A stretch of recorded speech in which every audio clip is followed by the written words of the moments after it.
Good afternoon, everybody. So, in the classroom series, today we have got Dr.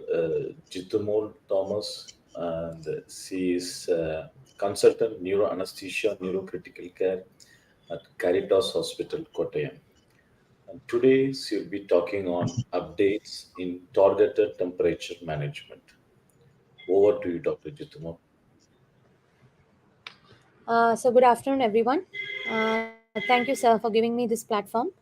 Now, targeted temperature management, I believe, is a very important topic for us clinicians as well as even for students, even for the PG students. I think it's a very important topic. It's a very like a very detailed. There are each part of targeted temperature management. It's itself a topic. So I hope I can cover the entire topic in a nutshell, and I hope it's a useful class for all the students here. Yeah. So nowadays there's a constant need to improve the outcome following any neurological insults, and this constant need has given rise to various cerebroprotective techniques, and one among them is hypothermia. Targeted temperature management after neurological insult is now well established, and it's quite an enticing concept.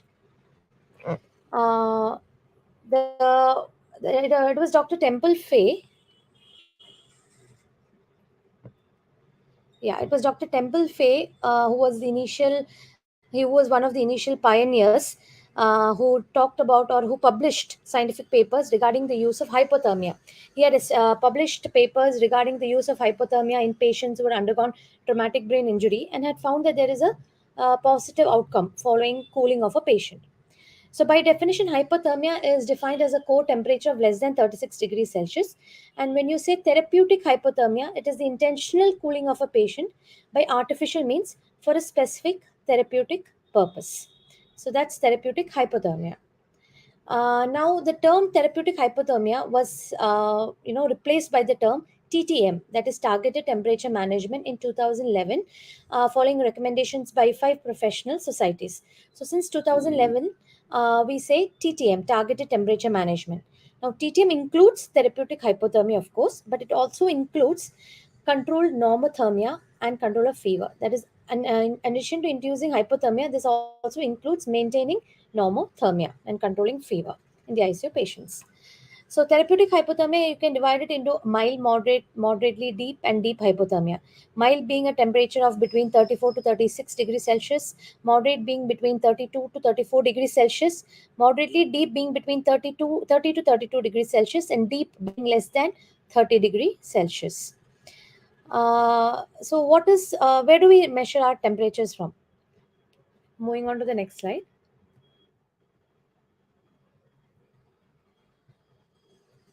So we have core compartment and a peripheral compartment. So a core compartment, we measure the temperature. It's usually around 36.6 degrees Celsius plus or minus. And then you have the peripheral compartment, that is your skin and extremities, which is usually a 2 to 4 degrees Celsius lesser. And you have your brain temperature, which is slightly higher than your core temperature. So when we perform a TTM, a targeted temperature management, what you need to monitor is your core body temperature. Where do you measure your core body temperature is ideally via pulmonary artery catheter, but it's quite invasive. So the next best would be an esophageal catheter at a depth of 35 to 35 centimeters, or a bladder probe, or a rectal probe. These are non-invasive, more rapid, and they're quite accurate as well. So the current recommendations say that continuous temperature monitoring during TTM is recommended. So when you're initiating or maintaining TTM, it is important that you continuously monitor them. A bladder, esophageal, or a rectal probe should suffice. So before I come into TTM in detail, now how does targeted temperature management give neuroprotection? That is, after a patient has had cardiac arrest, what is the mechanism by which it protects the brain? The three main temperature-dependent processes, pathological processes where hypothermia acts is on ischemic brain injury, reperfusion injury, and secondary brain damage. Now, what happens in ischemic brain injury is that, as many of us we know, the mechanism or what happens is when there is ischemia, there is this sort of an excitotoxicity happens. That is, there is excessive release of a picture in the next slide. There is an excessive release of glutamate. Glutamate causes influx of sodium. Next slide. Yeah. So in this, you can see that there is an excessive release of glutamate, excitotoxicity, meaning there is increased influx of sodium, and this can result in cell swelling depolarization, which eventually can result in a peri-infarct depolarization. Of course, there is increased influx of calcium, which causes enzyme induction, resulting in the formation of free radicals, and of course, free radicals can cause excessive lipid peroxidation and damage. It can lead to activation of the inflammatory cascade and microglial activation. Also, the increased calcium can cause mitochondrial damage, apoptosis, and DNA damage. So, the ischemia, whenever ischemia occurs, all these pathological processes happen, and this is where hypothermia acts. Also, when there is a reperfusion, that is, a patient has been he has attained a ROS. What happens is suddenly there is reperfusion, and during reperfusion, what happens is there is a sudden production of a large amount of free radicals. Now, these free radicals will overwhelm the body's antioxidant defensive mechanism. Our body has a defensive mechanism, but the protection of free radicals is so extensive and massive that it overwhelms the innate defensive mechanism, due to which there is excessive action of the free radicals causing lipid peroxidation and protein damage and DNA damage and so on. And of course, then there is secondary brain injury, which happens over hours to days later, where there is, cerebral edema, malignant edema, and so on. So now coming to the mechanism. So these are what happens when there is ischemia or reperfusion. So what hypothermia does is, the most important mechanism is that it decreases the cerebral metabolic rate and the oxygen consumption. For every degree Celsius decrease fall in temperature, there is a 5 to 7% decrease in your CMR and CMRO2. So by decreasing the metabolic rate, it preserves your phosphate compounds like ATP, and thereby it maintains a stable pH in the brain. This is one of the most important mechanisms by which provides neuroprotection. Then, of course, it acts on various other pathways and cascades. It attenuates the inflammatory response that occurs following ischemia. It attenuates excitotoxicity, and it preserves, most important, the blood-brain barrier integrity. Thereby, it takes care of the edema. I mean, sort of provides has a protective role against the edema that occurs eventually, and it attenuates your free radical formation.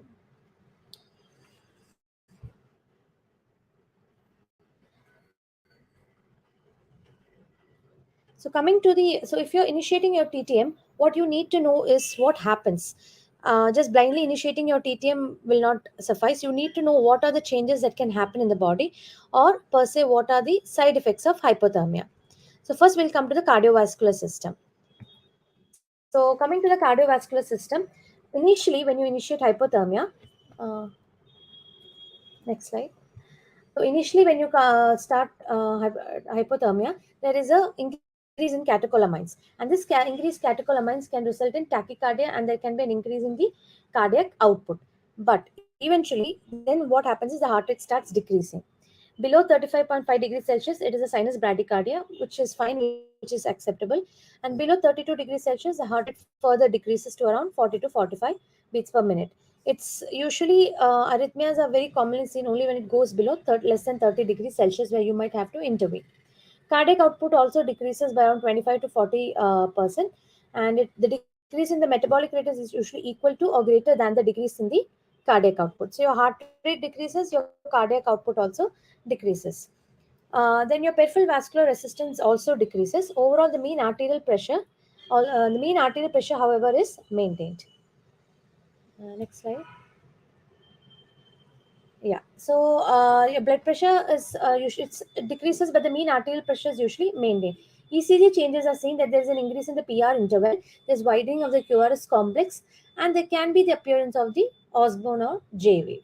Arrhythmias, more at temperatures above 30 degrees Celsius, it's usually rare, but at less than 30 degrees Celsius, you can have AF, and at less than 28 degrees Celsius, that is very deep hypothermias, you may have a refractory VF. Next slide. Um, uh, Next slide, please. I've already mentioned it. Coming to the central nervous system, I've already mentioned there is a decrease in the CMRO2 as for every 1 degree Celsius fall in temperature. Now, what happens is when you initiate hypothermia, the body's defense mechanism would be to preserve heat, and patients can start developing shivering. Now, the problem with shivering, as you know, is that it counteracts your entire, point of causing hypothermia and decreasing your CMR. Shivering is very cause increase in the metabolism and can cause increase in ICP. So it is very important that you monitor the patients for shivering and you take care of shivering. That is, you control it by antipyretics, magnesium, dexmed, or fentanyl. Okay, but you should take care that it does not cause excessive of, I mean, your patient is already on multiple medications, so you have to take care of the various polypharmacy and how it affects the CNS and sedative effects of the drugs must be taken care into action, must be taken care. But most important thing is that shivering must be controlled. Coming to the respiratory system, because there's a decrease in the overall metabolism in the body, there is decreased carbon dioxide production. So because of decreased CO2 production in the body, there can be hypocapnia. So obviously the patient is on the ventilator, you have to adjust your tidal volume so that you maintain a normocapnia. Because as you know, hypocapnia can cause cerebral vasoconstriction and it can cause ischemia, which can further, worsen your injury. And ABG values can be overestimated. There is a decreased oxygenation is often noticed because the hypothermia can shift your oxyhemoglobin dissociation curve to the left, due to which there is a decreased release of oxygen to the tissues. Also, hypothermia can cause vasoconstriction. There can be a VQ mismatch, and there is increased blood viscosity due to hypothermia. All of these can cause decrease in the oxygenation.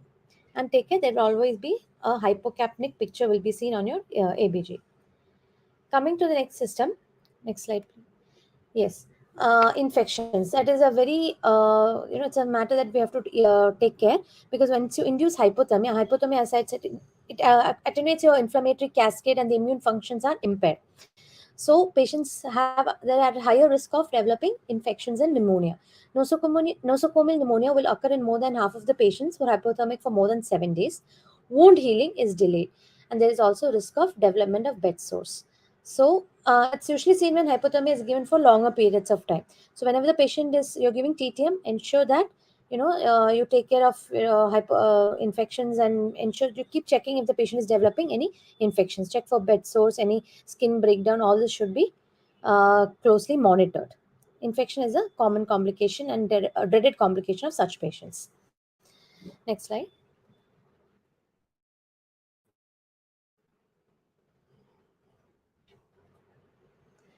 Yes, metabolic changes is another important complications, and you must be well aware, and you need to closely monitor these patients during each phase of the hypothermia that you're initiating. That is, when you induce the hypothermia, what can happen is they can be what metabolic changes you have to expect is hyperglycemia.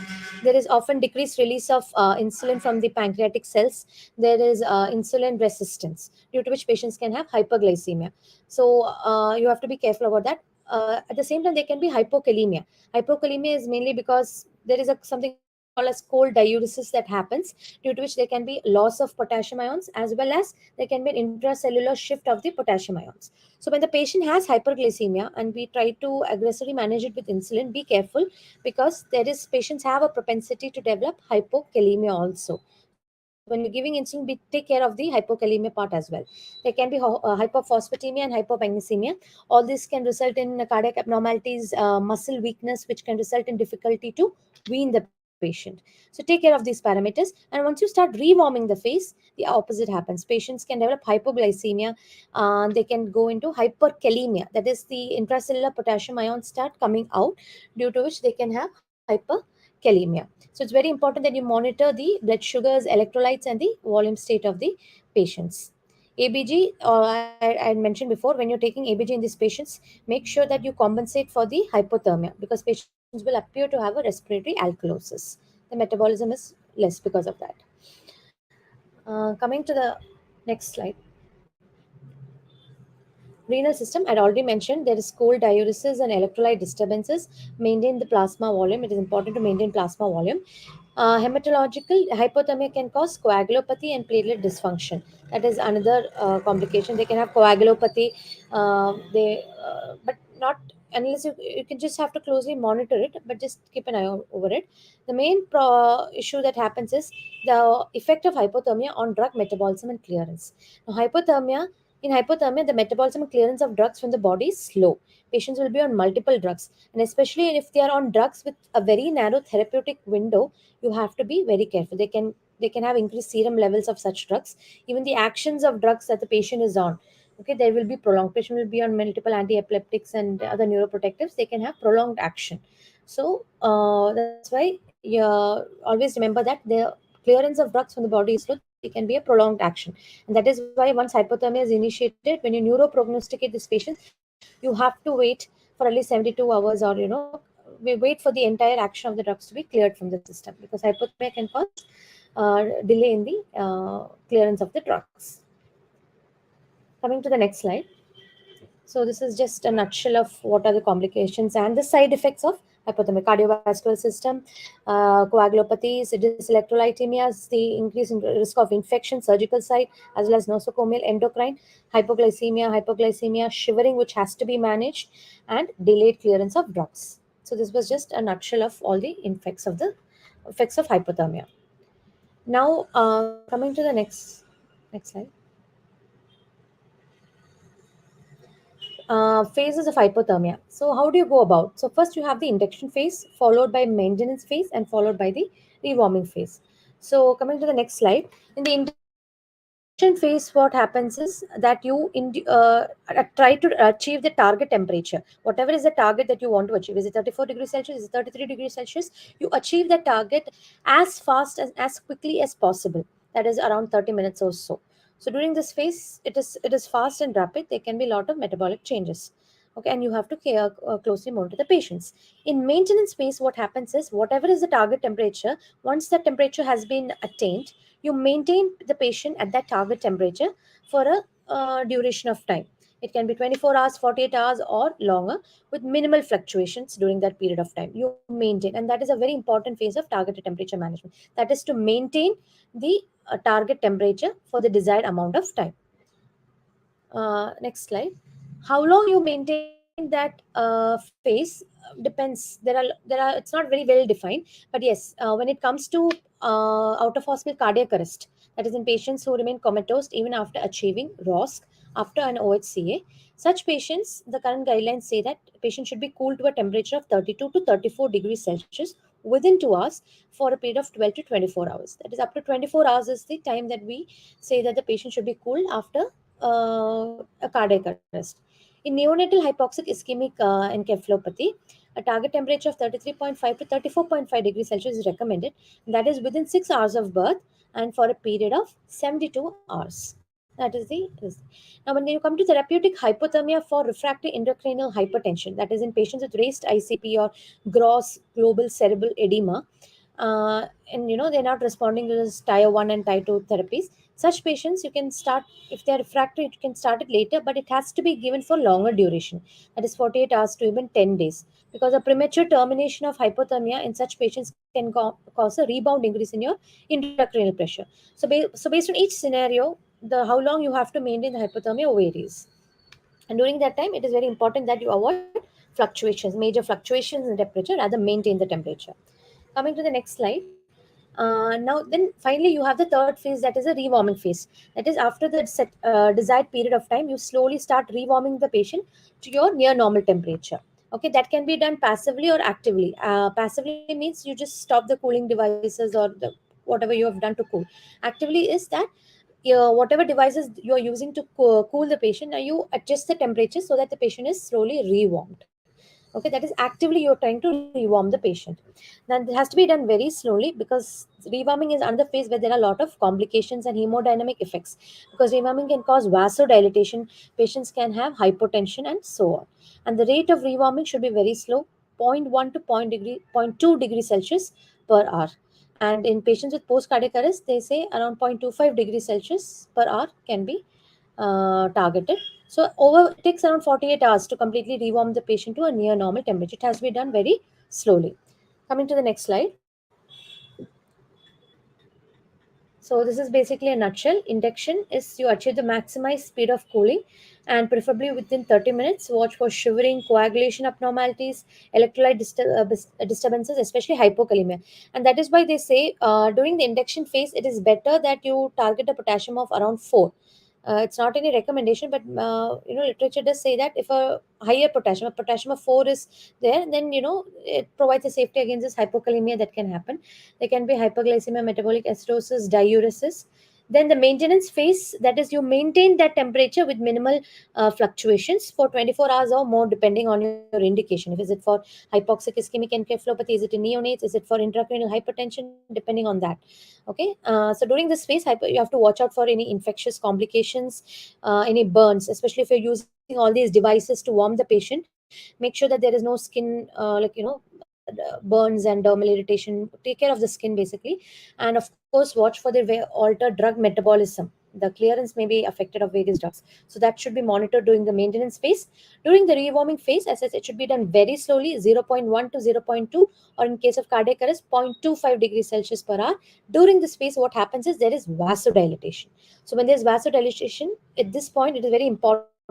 Many literature says that before you start rewarming, it would be advisable to load the patients with fluids. Okay, load the patients with fluids about 4 hours before you start rewarming the patients, and a target, in maintenance phase, you target a potassium of 3 to 3.5, because once you start rewarming, there is hyperkalemia.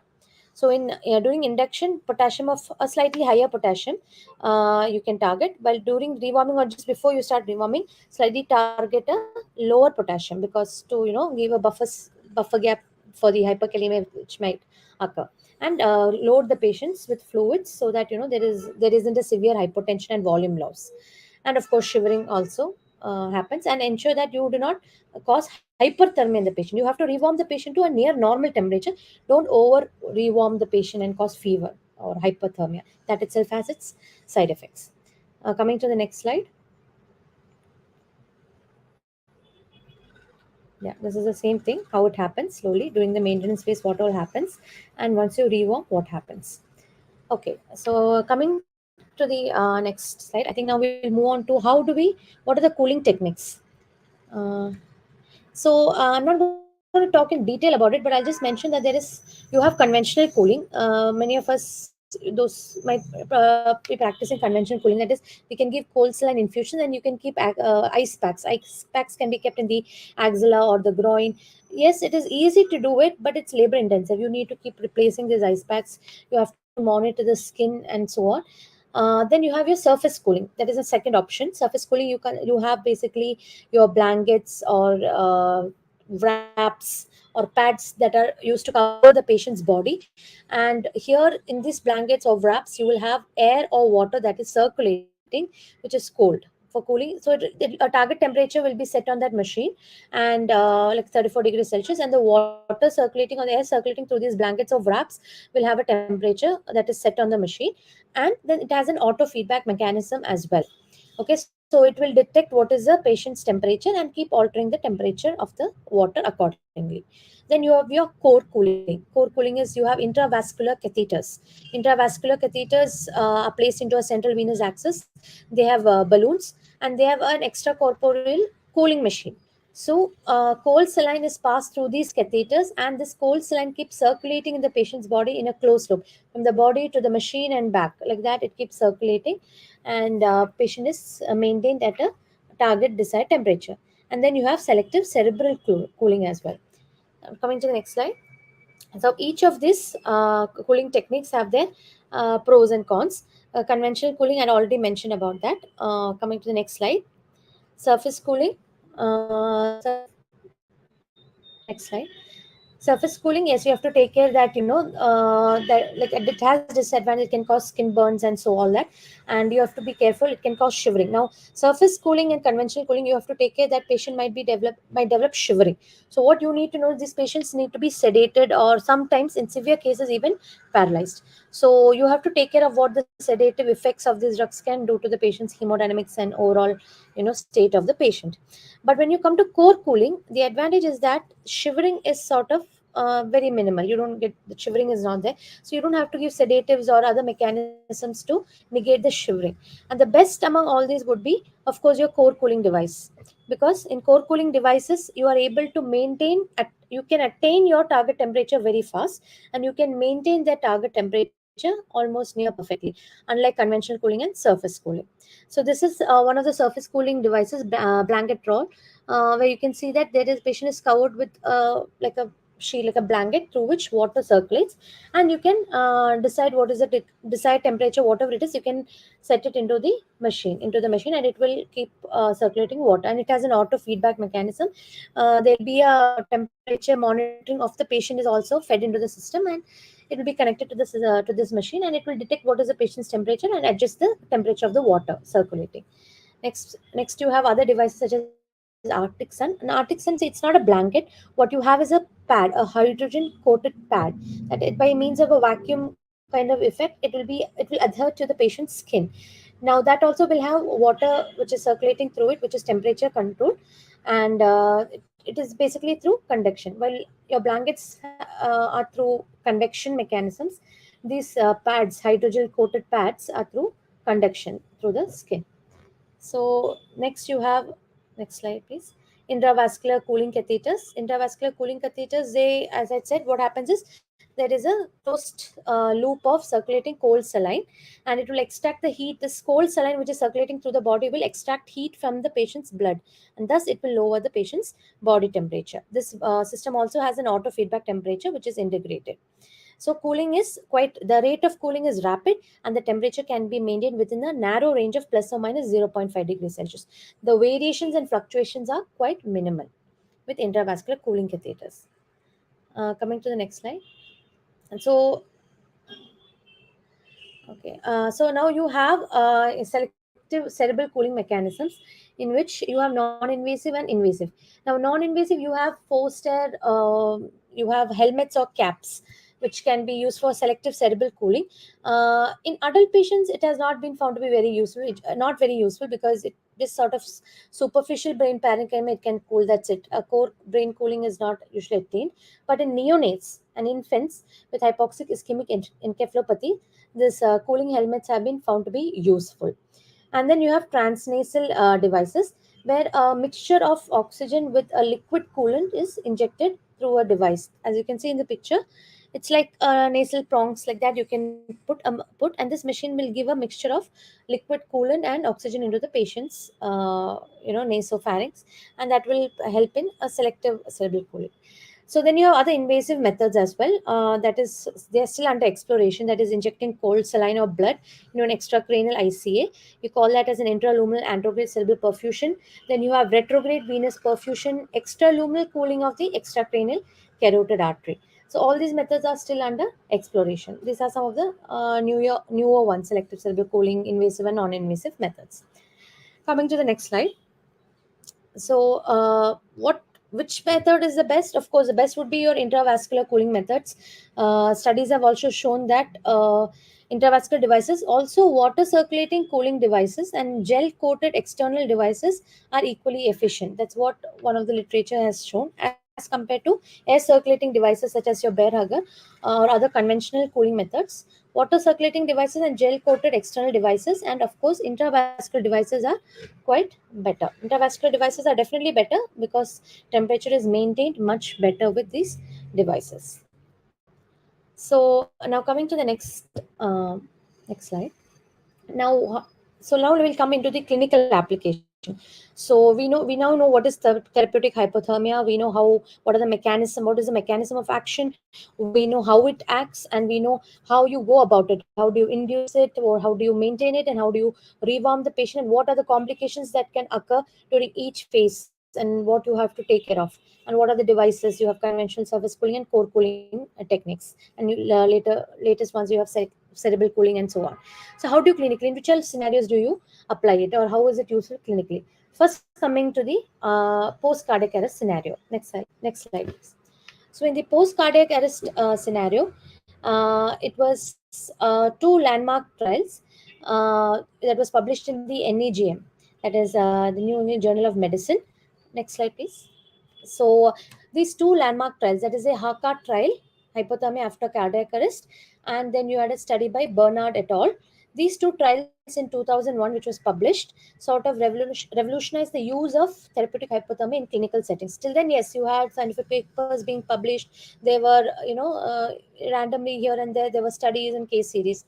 But as such, this was effectively brought into clinical practice after publishing these two trials, that is Haka trial and Bernard et al. Now, the Haka trial, there is a mild therapeutic hypothermia to improve neurological outcome after cardiac arrest. It was basically done in over 5 European countries, 9 centers included, 275 patients who were successfully resuscitated after witness cardiac arrest due to a shockable rhythm, that is a VT or a pulseless VT or a VF as the initial rhythm.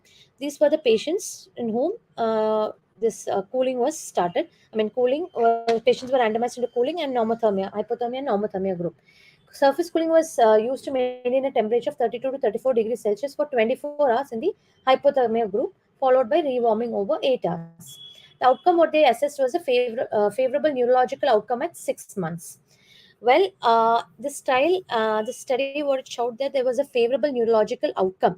That is, in hypothermia group, 55% had a favorable neurological outcome versus 39% in the normothermia group, and there was a significantly reduced mortality as well. That is 41% in the hypothermia group versus 55% in the normothermia group. So this study concluded that mild therapeutic hypothermia, it increases the rate of favorable neurological outcome and reduces most mortality post ROSC in patients with VF or VT as the initial rhythm. That was the Haka trial. Then the same year you had the Bernard et al. Trial. That was done in Melbourne, Australia. Here it just included 77 patients. The same patients who were attained ROSC after an outside hospital cardiac arrest due to VF or VT as the initial rhythm. These patients were randomized to hypothermia group, that is 33 degrees Celsius for 12 hours using surface cooling, versus the other group was normothermia. What they studied was the again a good neurological outcome. Even in this study, they found that 49% of the patients in the hypothermia group had a better outcome versus 26% of the patients in the normothermia group. And they concluded that moderate hypothermia would improve outcome in patients who remain comatose after ROSC from a out of hospital cardiac arrest. Then next slide.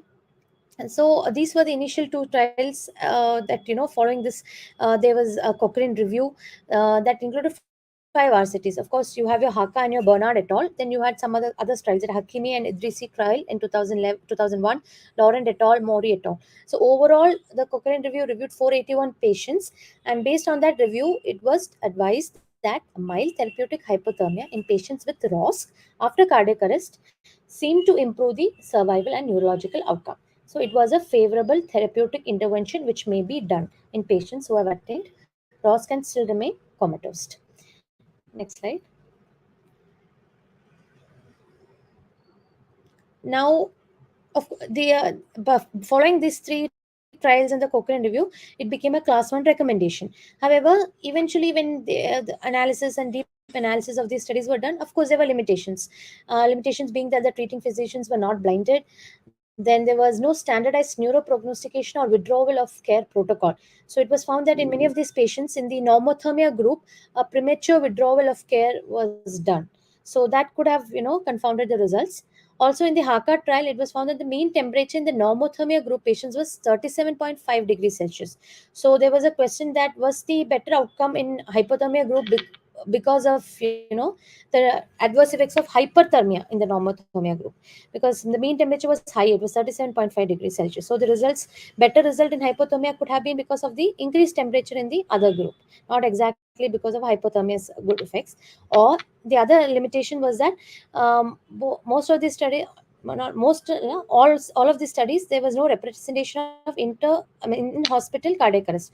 Only out of hospital cardiac arrest patients were taken in, and all cases were of shockable initial rhythms, not non-shockable rhythms. So can we translate these findings into a scenario of initial non-shockable rhythms and patients with IHCA? That was the question. So coming to the next slide. So considering all these limitations of the earlier studies, we had the TTM trial. That was the TTM trial was published in 2013. Here, 950 unconscious patients, okay, adults, after ROS from OHCA. Here, patients with out hospital cardiac arrest was taken in. But these patients' initial rhythm could have been anything. They did not exactly select patients who had a initial shockable rhythm. It could be shockable or non-shockable rhythm. Patients with any initial rhythm, regardless of the initial rhythm, but if they had a out of hospital cardiac arrest, these patients were randomized to be either in the hypothermia group, where a temperature of 33 degrees Celsius, or the other temperature was 36 degrees Celsius. Now we had to find out what temperature is it, 33 degrees Celsius or 36 degrees Celsius would be, which is a better, where you see the better outcome. And these patients were pulled for 28 hours. The primary outcome was an all-cause mortality through the end of the trial. However, what TTM1 trial, unlike Haka and Bernard et al. Trials, TTM1 showed that there was no difference in outcome, significant difference between the two groups with respect to outcomes, but they were marginally favorable in the 36 degrees Celsius group. A marginal favorability was seen in the 36 degrees Celsius group.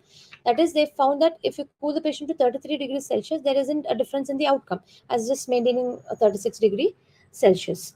So they concluded that in unconscious survivors of OHCA of presumed cardiac cause, hypothermia need not cooling patients to 33 degrees Celsius need not actually improve the outcome.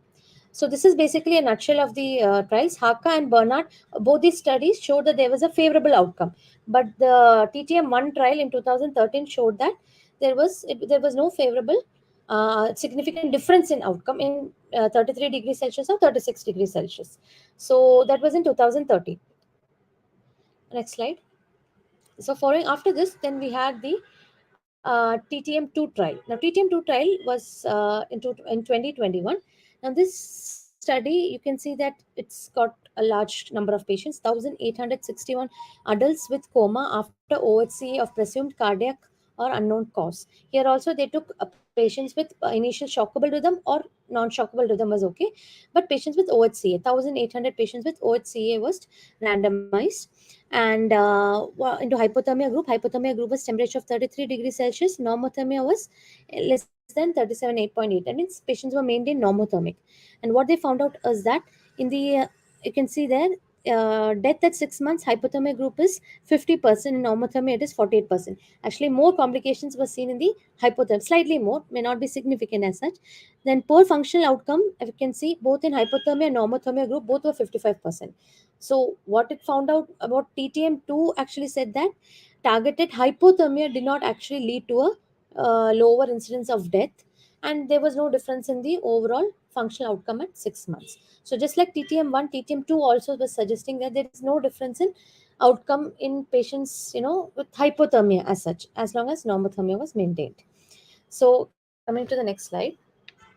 So after TTM1 and TTM2 both studied patients with OHCA, no matter what the initial rhythm was. Then in 2023 January, we had a study that is a Haka IHCA trial.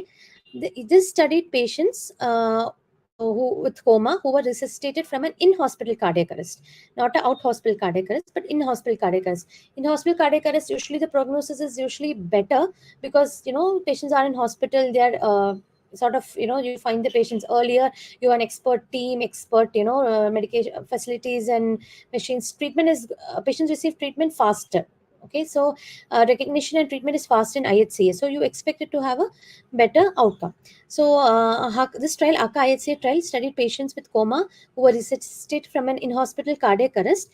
Hypothermia temperature was given with a temperature of 32 to 34 degrees Celsius versus normothermia. And what they found out was that there was no difference in the all-cause mortality or functional outcome at 180 days. So this study, Haka IHCA trial, concluded that a well-managed normothermia group, that is, if you maintain the normothermia well, mean temperature of 37 degrees Celsius without any fluctuations or hypothermia, and avoiding fever, that might be sufficient for a better outcome as compared to targeting a lower temperatures. That you may not have to really target very low temperature, but avoid hypothermia, maintain the normothermia strictly and well managed.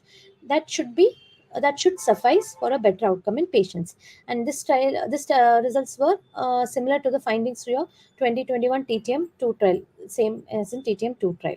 So the TTM1, TTM2, and the Haka HC trials, the recent most trials are showing that you don't really have, it may not actually, hypothermia may not actually bring about a difference in the outcome. Emphasis is mainly on maintaining a good normothermia, well managed normothermia. That is where the emphasis is right now. Next slide. Of course, you have some other recent trials such as the Hyperion trials. Hyperion trials, next slide. Hyperion trial was published in 2019. Now, this was the first trial to explore the role of TTM in non-shockable rhythms. It can be out of hospital cardiac arrest or in hospital cardiac arrest, but patients' initial rhythms were non-shockable. Such patients were studied, and they were randomized to two groups: one to undergo targeted hypothermia to 33 degrees Celsius versus normothermia. In Hyperion trial, it was found out that patients who were in coma following a non-shockable cardiac arrest, moderate hypothermia improved the favorable neurological outcome at 90 days compared with normothermia. So, in patients with non-shockable rhythms, it was found that this trial showed that they had a better outcome at 90 days. Of course, it also has limitations such as it had a fragility index of 1, basically meaning that even if there was a difference in the outcome of one patient, the overall outcome could have a difference. So yeah, how much there, it has its limitations. Then you have other trials such as capital chill trial, which tried to decide which temperature is better. They cooled the patients to 31 degrees Celsius versus 34 degrees Celsius. In both the temperature groups, there was no difference in outcome. So 31 or 34, there was no difference in the outcome. So there are many trials, but what the more recent trials are showing is that as long as you maintain normothermia, it should suffice. But of course, we do have evidence of hypothermia giving good outcome as well. So the current ACC AHA 2020 guidelines on TTM, the recommendation for indications are they recommend targeted temperature management for adults who do not follow commands after ROSC from an OHCA with any initial rhythm. They also recommend TTM for adults who do not follow commands after ROSC from IHCA with initial non-shockable rhythm, and they also recommend TTM for adults who do not follow commands after ROSC from IHCA with initial shockable rhythm. That is basically they recommend TTM for patients with OHCA, IHCA, whatever may be the initial rhythm. Next slide. And what are the recommendations for the maintenance for TTM? Is that next slide? Basically, they indicate temperature management of 32 to 34 degrees Celsius.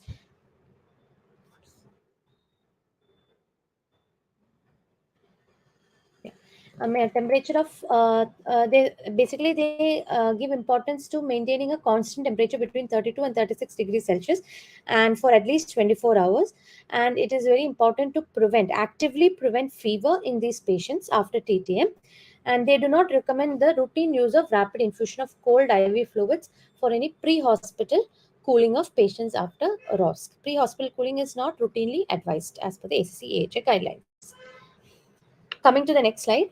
So as you can see in cardiac arrest, yes, we have found there is evidence and recommendation suggesting the role of hypothermia in patients who remain comatose after a ROSC has been achieved after cardiac arrest. So there is evidence and there are recommendations. Next slide. Coming to the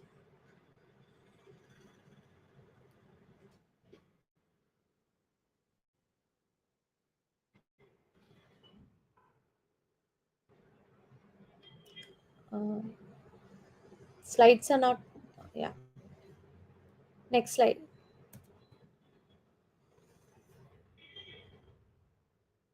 Yeah, so coming to traumatic brain injuries, however, unfortunately, you might think hypothermia has, it has such a neuroprotective role. It hacks, it mitigates inflammatory response, the excitotoxicity. In spite of all this, we don't have any concluding evidence or recommendation. You would think that traumatic brain injury in patients with traumatic brain injury, hypothermia would be so beneficial. I mean, because of its neuroprotective role. But unfortunately, we do not have any concluding evidence in any studies or trial, and no recommendation currently saying that actually TTM is beneficial in traumatic brain injury for improving the outcome of the patient. Now, why could this be? While in cardiac arrest for neuroprotection, it has been found to be useful, but in traumatic brain injury, there is no difference in the outcome. Could it be because of the difference in the type of injury that occurs in both the scenarios? That is, as you can see, this difference. The evidence of hypothermia in cardiac arrest is effective, but it is not proved in traumatic brain injury. This could be because in cardiac arrest, what you have is a temporary and a global ischemic reperfusion brain injury. It's an ischemic reperfusion, temporary global injury. But in traumatic brain injury, there's a structural damage to the brain, that the primary mechanical disruption of brain cells and blood-brain barrier occurs. That and followed by secondary injuries that occur, such as ischemia, reperfusion, the edema, the excitotoxicity, all this the mechanism and the structural damage that occurs could be different as compared to a cardiac arrest. And it's more in cardiac arrest, the type of injury is relatively homogeneous. In traumatic brain injury, the type of injury is it's a heterogeneous mechanism. You have focal and diffuse components. So based on this difference, that could be the reason why you do not expect to see none of the trials show actually a better outcome in patients with TBI who have been subjected to TTM. So the studies that we have are the NABISH 1 trials. The NABISH 1 trial was published in 2001. It included 392 patients who were in coma after closed head injury, and they were randomized to receive normothermia, or the other group was hypothermia. That is a temperature of 33 degrees Celsius for 48 hours via surface cooling. The primary outcome was functional status at 6 months, and there was no difference in mortality or primary outcome between the two groups. But they did notice that in hypothermia group there was more hospital days, and in hypothermia group fewer patients had higher ICP. That is, hypothermia seemed effective to reduce the intracranial pressure, but it, however, did not translate to a overall better primary outcome or a difference in mortality. Next study. So there was a this thing that patients were cooled. There was a delay in cooling of the patients. So a second study was done. That is NABISH 2 trial. Next slide. The NABISH 2 study. Uh,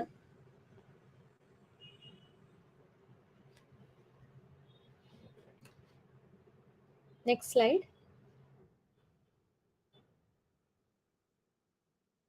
Yeah, the Nabish 2 trial was because Nabish 1 they felt that they had cooled the patients little, like there was a delay in cooling of the patients. So in Nabish 2, that is a National Acute Brain Injury Study Hypothermia 2, they randomized 232 patients with head injury to normothermia versus hypothermia, same as Nabish 1, 33 degrees Celsius for 48 hours, but within 2.5 hours of injury. In the Nabish 1 trial, it took 6 hours, but here within 2.5 hours of injury, they induced hypothermia. But again, here there was no difference in mortality or functional outcome between the two groups. So but they did notice that in patients who were hypothermic and who went for surgery, that is for a surgical evacuation of the intracranial hematoma, in such patients, the in hypothermic group they had a better outcome, but otherwise there was no difference in outcome. So this study also did not show a difference in outcome except in patients who went for a surgical evacuation or who had hematoma as such for evacuation. So next slide. So both these studies did not as such show a difference in the outcome even if you cooled earlier within 2.5 hours. Then you have the B hypo trial where patients received hypothermia within 2 hours, and that hypothermia was maintained for 72 hours. The previous two trials hypothermia was maintained only for 48 hours. This was maintained for 72 hours and patients was rewarmed very slowly. Here also the primary outcome, that is the Gauss score at 6 months, did not show any improvement in the neurological outcome. The B hypo trial also showed a negative effect. So this is a nutshell of the studies. Then you have lastly you have that Eurotherm 3235 trial that was in 2015, like the B hypo trial. Now here patients with head injury with ICP of more than 20 millimeters of mercury, in these patients they were subjected to stage 1 management of raised ICP, that is mechanical ventilation sedation. If they did not respond to this, that is they had persistent intracranial hypertension in spite of stage 1 therapy, then these patients were randomized into two groups. One group is to get stage 2 therapy and other standard care, and the other group was to receive hypothermia. Hypothermia was given, and stage 2 therapy was given in these patients only if hypothermia did not decrease the intracranial pressure. But here in this study, actually the recruitment was stopped prematurely because of safety concern. Because unfortunately, in the patients who received hypothermia, more mortality and worse outcome was noted. So due to ethical issues, the study was terminated early. So this study also showed that the outcome is, it has a negative outcome actually. Nabish 1, Nabish 2, and B hypo said that there is no difference in outcome. Eurotherm said that hypothermia can be more dangerous to the patient, and recruitment was stopped. So next slide. So then in Polar trial, here they studied like 511 patients with hypothermia versus normothermia. Here also it was maintained for 3 days for maximum, for at least 3 days. Minimum was 3 days and maximum 7 days. The ICP was elevated, and they were like within 3 hours, like very early hypothermia, prophylactic hypothermia was initiated, and it was early, it was sustained, but still it did not improve the neurological outcome. So unfortunately, none of the trials, however early or late or however long you gave hypothermia, it was not reflected as a better outcome in any of the patients with traumatic brain injury. So the BTF Foundation fourth edition, as you all know, it says that the recommendation is early and short-term prophylactic hypothermia is not recommended to improve outcomes in patients with diffuse injury. So in patients with diffuse head injury, early and short-term prophylactic hypothermia was not recommended to improve the outcome. Next slide. Uh,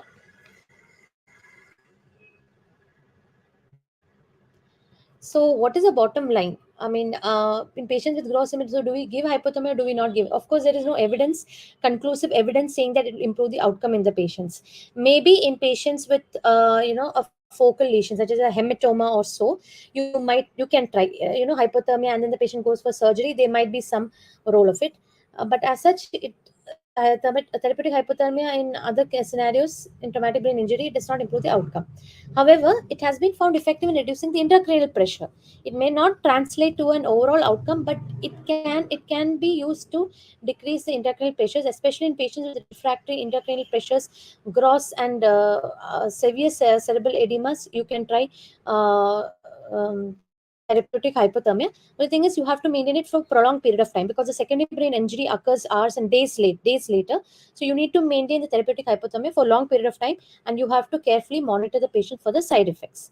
And most importantly, TTM is beneficial to prevent fever in NEUROICU patients. Prevent fever and maintain normothermia in these patients. That cannot, the importance of that cannot be emphasized enough. It is very important that you maintain normothermia. If you're whether you induce hypothermia or not depends on the scenario, and based on the clinicians, and many institutes do initiate hypothermia, but the preventing fever and maintaining normothermia is of the utmost importance. So right now, this is the bottom line for the role of TTM in traumatic brain injury. As such, it may not show improved outcome, but it may be effective in reducing ICP, and carefully monitor the patients during this time. Coming to the next slide. Coming to subarachnoid hemorrhage. In subarachnoid hemorrhage, what the studies have shown in 2005, a study was done in good grade aneurysms, that is in patients with preoperative WFNS score of 1 or 2 or 3 who had subarachnoid hemorrhage. These patients were randomized into intraoperative hypothermia versus normothermia. Okay, so what this study was shown that it did not improve the neurological outcome in our good grade patients with aneurysmal subarachnoid hemorrhage. That is in good grade aneurysmal SAH. But next slide. But later, another study done in poor grade aneurysms. In poor grade aneurysms, that is Hunter-Hess scale 4 and 5, modified Fisher scale 3 and 4. These patients, after the clipping or coiling, after that they were randomized to therapeutic hypothermia group or the control group.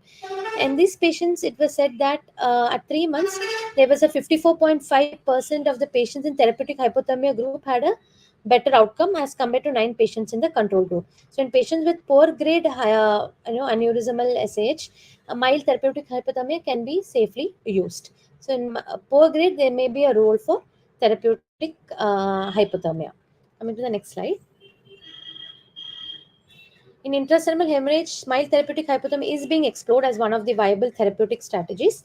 There have been studies which have shown that the perilesional edema decrease in patients with ICH. The perilesional edema might come down with induction of therapeutic hypothermia.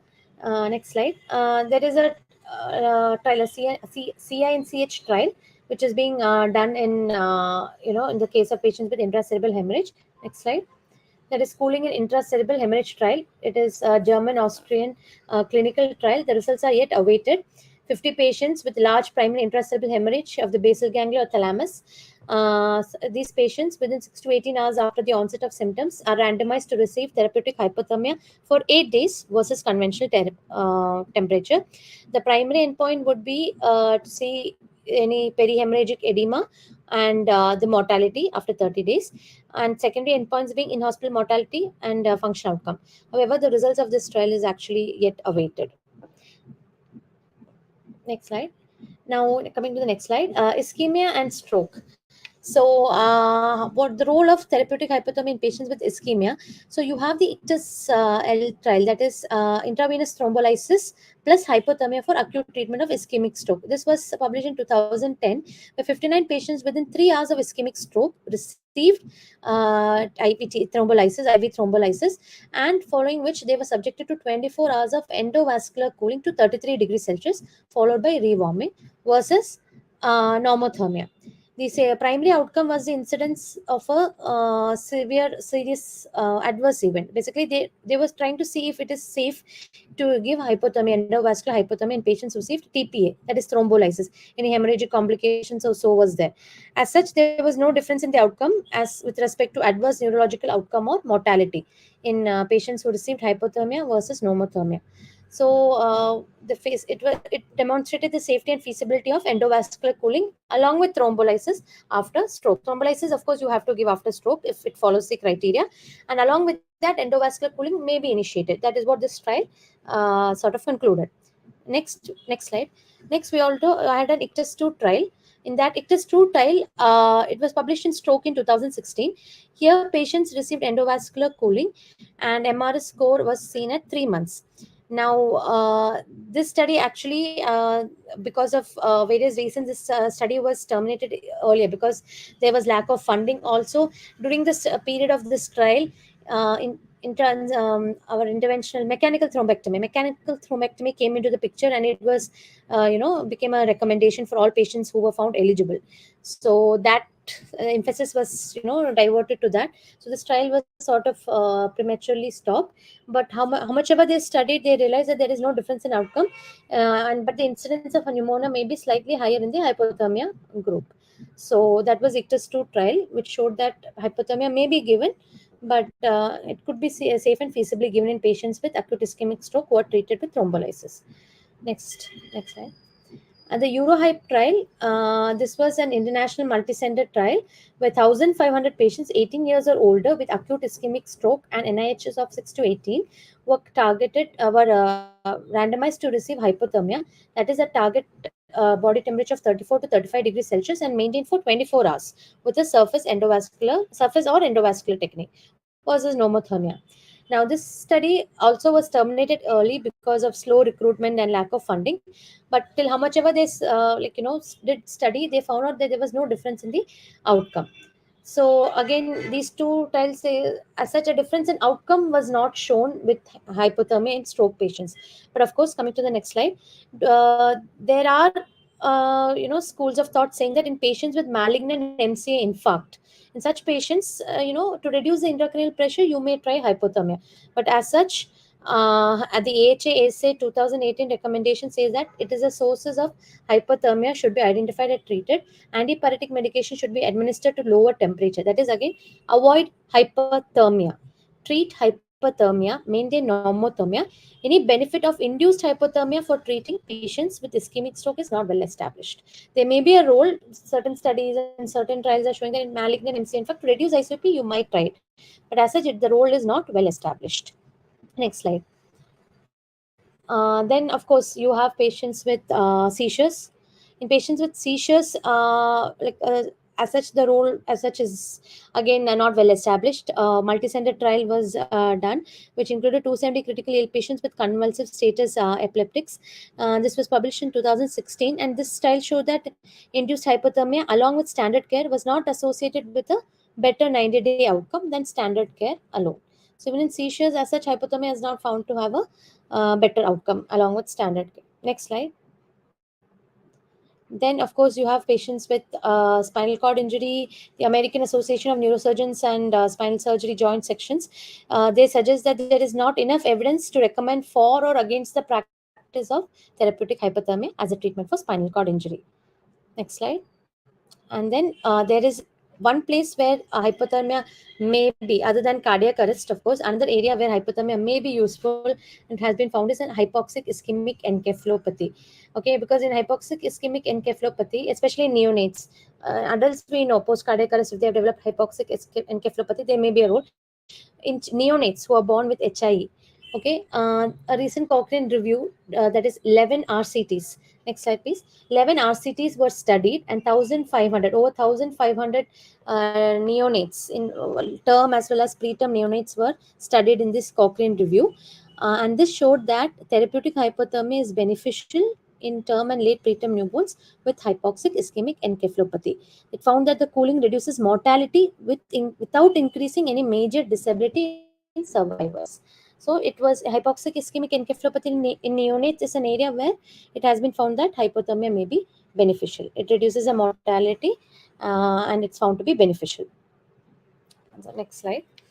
So I would like to now conclude this session by saying that therapeutic hypothermia, it is an enticing concept. It has definitely a lot of theoretical neuroprotective mechanisms, and role is definitely there in certain scenarios such as post cardiac arrest patients. So the latest TTM1 TTM2 trials are showing there is no difference in outcome, but there are recommendations to they say that you can try therapeutic hypothermia in these patients. It might be beneficial because there are studies also saying that in patients post cardiac arrest who remain comatose, therapeutic hypothermia is beneficial. So in cardiac arrest setting, and maybe in children with hypoxic ischemic encephalopathy, then patients with traumatic brain injury, maybe to decrease the ICP, you may try it, but overall it may not result in a better outcome, overall outcome in the patients. So while it has a strong potential to provide benefits in the neurocritical care patients, its role for routine use outside the post cardiac arrest setting is not well defined. So currently, it is not therefore recommended. Better, well designed clinical trials are needed to define its role in acute neurological injuries. And always, when you're initiating it, be aware of what are the complications and how the importance of maintaining the target temperature, and watching out for the complications is important. Most importantly, avoid hypothermia, maintain normothermia actively in these patients. Thank you. Thank you, Dr. Jithumal, for your wonderful and elaborative presentation on targeted temperature management. So, with this, we conclude this session of the classroom. And thank you all for watching. Thank you, sir.